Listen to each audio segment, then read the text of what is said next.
Selain Singapura, aset milik tersangka dugaan tindak pidana korupsi PT Asabri yang dilarikan ke luar negeri diduga juga berada di Hong Kong.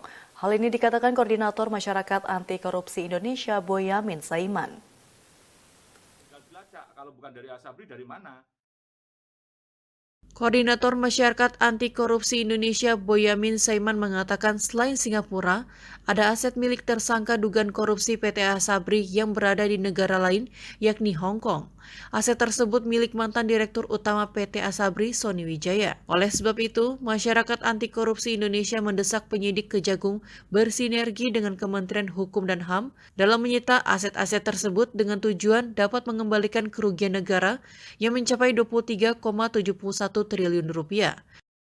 Harus juga dilakukan pengejaran terhadap harta-harta yang diduga dilarikan ke luar negeri, terutama Singapura. Tapi juga jangan hanya fokus Singapura, ada dugaan di beberapa negara lainnya, misalnya antara lain informasinya Hong Kong. Nah, ini yang perlu juga dikejar informasi-informasi itu, dan ini dalam rangka untuk mencari sebanyak-banyaknya harta yang diduga dilarikan dari kasus Asabri, supaya apa? Mendekati kehilangan atau kerugian yang hampir 23 triliun itu gitu. Jadi ini harus segera melakukan action dan jangan kemudian beralasan yang ke luar negeri nanti karena yang berwenang Menteri Hukum HAM.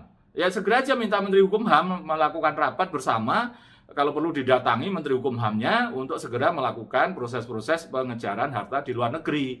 Fakih Fatur Rahman, Dito Rosito, Digde TV, Jakarta. Melakukan apa-apa, ini kan namanya... Koordinator Masyarakat Anti Korupsi Indonesia Boyamin Saiman meminta Kejagung terus memburu aset terkait kasus dugaan korupsi dana investasi PT Asabri. Boyamin menilai aset tersangka yang saat ini disita masih jauh untuk menutupi kerugian negara yang mencapai 23,71 triliun rupiah. Yang bisa dilacak adalah di Solo masih banyak yang... Koridor Masyarakat Anti Korupsi Indonesia Boyamin Saiman menyerahkan data aset terkait kasus dugaan tindak pidana korupsi dana investasi PT Asabri. Masih banyak aset di daerah seperti Solo dan Yogyakarta yang belum disita aparat Kejagung. Saat ini menurut Boyamin jumlah aset yang disita Kejagung masih sekitar 7 triliun rupiah, sedangkan kerugian negara mencapai 23,71 triliun rupiah.